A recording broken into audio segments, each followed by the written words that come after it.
একটা কথা সুমানকে বলবো, আনুষ্ঠানিকভাবে তোমাকে একটি কাজের জন্য দায়িত্ব দিলাম, নেতা কর্মীদের হাতে তুলে দিলাম।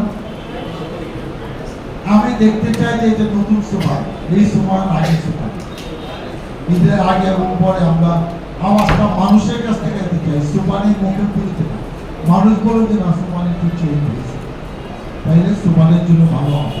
বিখ্যাত মানে আপনি ফলে পরিচয়, অনেক কথা আপনারা বলতে পারেন নাই, ঢাকা বললেন, ফোনে বললেন, ঈদের করে আইসা বলেন, কিছু সমস্যা আছে আমি এটা সমাধান করে দেবো। আর তাহলে কিছু সিনিয়র নেতৃত্ব নিয়ে 10 মিনিট আমি একটু নামাজ পড়বো, তারপরে লিস্টে 101 নম্বর হলে আমার বাকি কথাটা আমি ওখানে বলবো যে আমি কি জানছি। আর যেটা আপনাদের জন্য বলা এটা কিন্তু একটা চ্যালেঞ্জ, এটা গুরুত্বপূর্ণ। এবং আমরা হিসাব করলে 5টা ইউনিয়নের মধ্যে আমরা এই ইউনিয়ন অনেক ভালো ভোট পেয়েছি। আপনাদের এই ইউনিয়ন আমার বিএনপিএসের ভোটের আমাদের কোনটি এই ইউনিয়নকে নষ্ট করতে দেওয়া যাবে। ইলেকশনের আগে আপনাদের যে কাজ আপনার 4-5 বছরে করবে তা 50 থেকে 70% কাজ এই বছর করে দেবো। ভবন, মাটি বহনের কাপিতে যা যা আছে ছোট ছোট কারবার, এগুলো আমি সুমানকে বলবো লিস্ট করো। আমরা স্পেশাল ভাবে মন্ত্রীদের ঘুরা ঘুরা যেখানে আছে স্পেশাল ভাবে মানুষকে বুঝে দিতে হবে যেটা এমপি সাহেব এমপি সাহেব উন্নয়ন বুঝে কমিটমেন্ট করছে, ওনার লোককে ভোট দিতে হবে এবং আরো উন্নয়ন হবে ভোটের পরে আমি তার প্রমাণ আমি দিচ্ছি।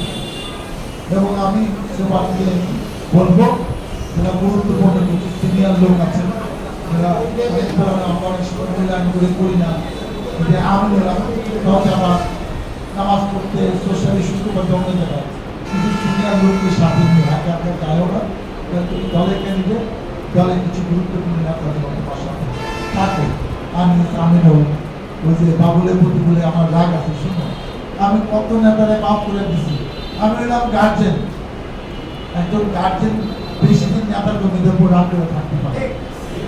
এরপরে বাবুলের পাশে একটা দাও পেয়ে বাবুল আমাদের তাহলে কিন্তু মূল্যায়ন গুলো আরো যারা সিনিয়র আছে তাহলে সিনিয়র লোক গুলো থাকে, এদেরকে নিয়ে সমান কাজ করো।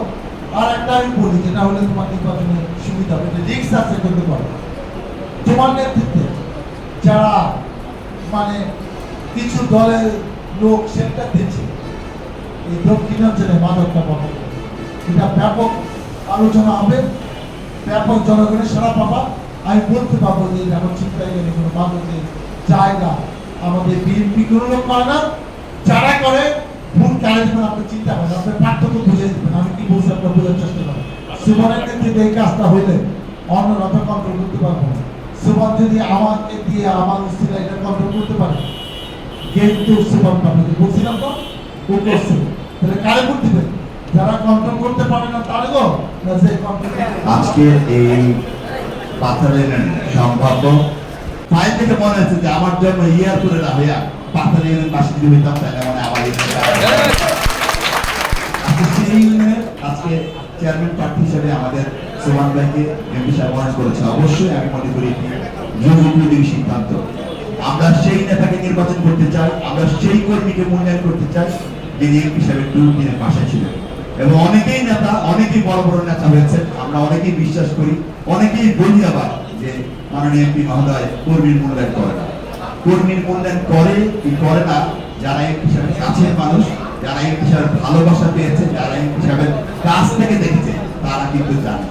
সব কর্মীর মূল্যায়ন সবভাবে করবে বা আপনার মতো করে এমপি সাহেব মাননীয় এমপি মহোদয় করবে সেটা নাও হতে পারে।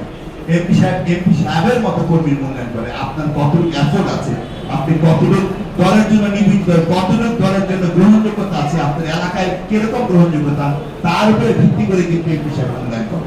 অতএব আমাকে যারা ভালোবাসেন, যারা ধানের শীষকে ভালোবাসেন, যারা এই ধানের শীষের প্রতীক নিয়ে দীর্ঘদিন যুদ্ধ করেছেন, 17 বছর আন্দোলন সংগ্রাম করেছেন, বেগম খালেদাকে ভালোবেসেছেন এবং পাথরা ইউনিয়নের যে উন্নয়নের ধারক এবং বাহক হিসাবে এমপি সাহেবকে বহন করেন, সেই দায়িত্ব হয়তো আমাকে দেয় না, হয়তো সোহান ভাইকে দিবে। আমি এও বিশ্বাস করি আগামীতে সোহান ভাই হবে পাথরিয়ার উন্নয়নের ধারক এবং বাহক। আপনারা সবাইকে সোহান ভাইয়ের জন্য কাজ করবেন, মাননীয় এমপি মহোদয় কাজ করবেন এবং দোয়া করবেন যাতে মাননীয় এমপি মহোদয় পাথে দেওয়ার জন্য আরো বেশি বেশি কাজ করতে পারে।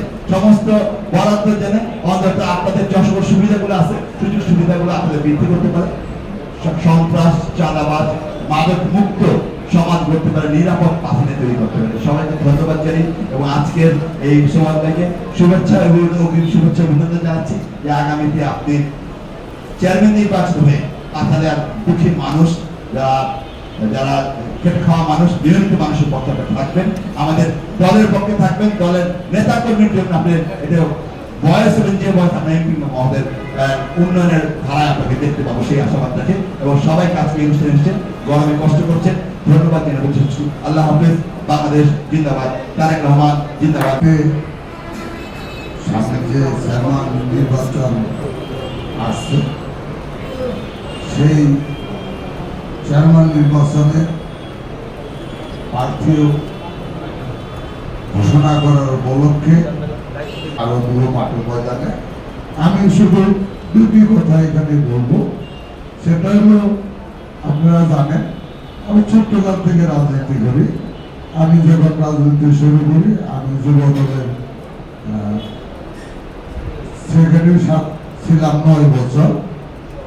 তারপর থেকে 24 বছর ধরে সাধারণ সম্পাদক এবং সভাপতি দুইটা সমন্বয়ে আজকে 24 বছর ধরে মূল দল করি। আজকে এই 34 বছর ধরে বাবুবাড়ির সাথে আছি। তার আগেও হামার ভোটের পোস্টার আমি লাগাইছি।